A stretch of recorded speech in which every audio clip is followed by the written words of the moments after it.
vapor de agua en los suelos. Hola, en otros videos hemos revisado el movimiento del agua líquida en el suelo. En este video abordaremos el movimiento, pero del vapor de agua en los suelos. Veamos. Hay dos tipos de movimiento del vapor de agua asociados con los suelos, internos y externos.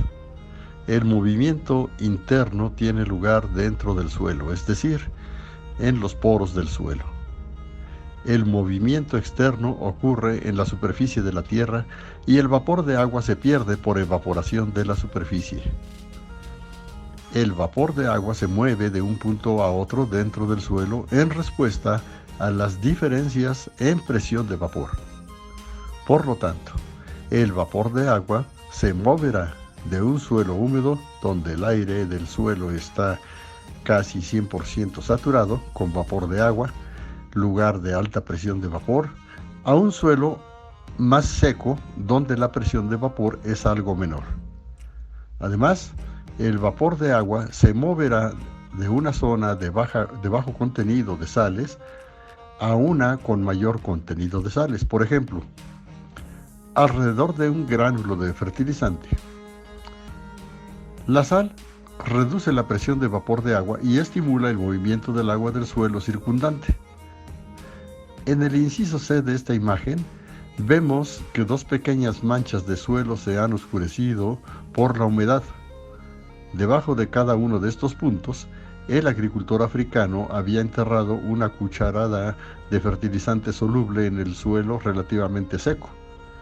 El fertilizante comenzó a disolverse, creando una solución salada con una presión de vapor de agua muy baja a su alrededor, creando así un gradiente de presión de vapor que hizo que el vapor de agua se moviera desde el suelo circundante no salado hacia el suelo salado donde se había aplicado el fertilizante.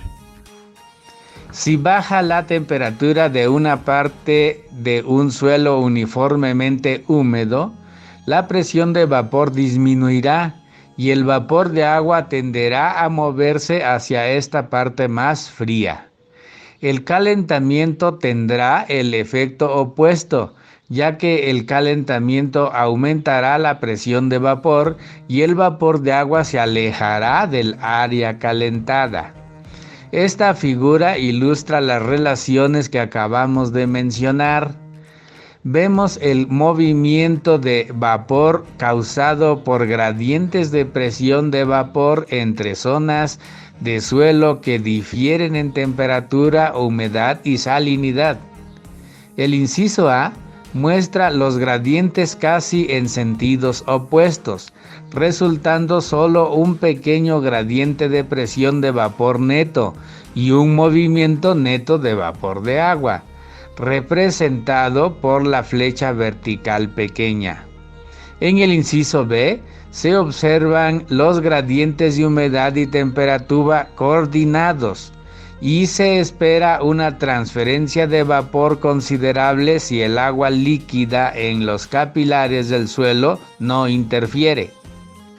La cantidad real de vapor de agua en un suelo con la humedad óptima para el crecimiento de las plantas es sorprendentemente pequeña, equivalente a quizás no más de 10 litros de agua líquida en los 15 centímetros superiores de una hectárea de un suelo franco limoso.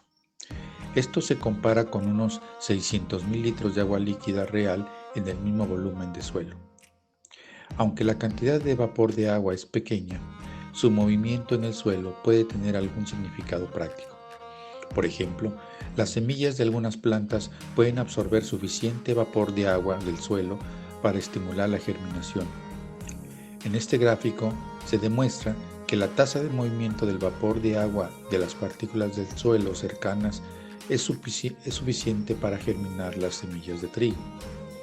En este experimento, o bien la tierra se empaqueta firmemente alrededor de la semilla plantada, vapor más contacto entre la semilla y el suelo, o la semilla se mantiene alejada de dicho contacto envolviéndola en una tela de fibra de vidrio, permitiendo el movimiento de solo vapor de agua a la semilla.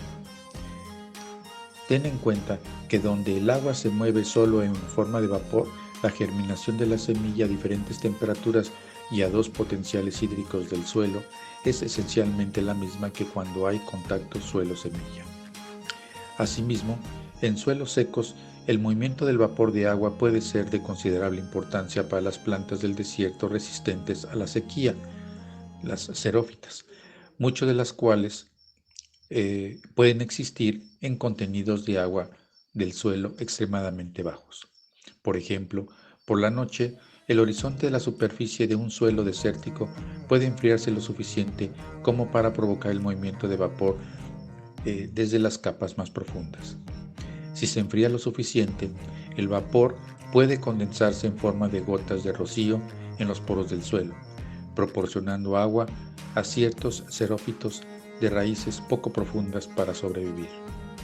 En resumen, hay 2 tipos de movimiento del vapor de agua en el suelo: el que ocurre en los poros del suelo y el que ocurre en la interfase suelo-atmósfera.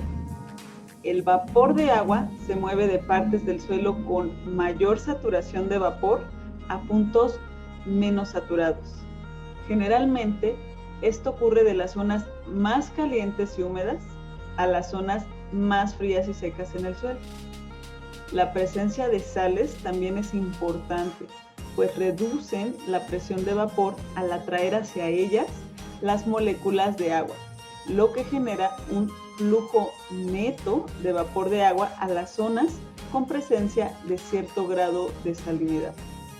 Aunque el vapor de agua en el suelo es muy pequeño, puede ser importante para inducir la germinación y en la estrategia de vida de las plantas desérticas.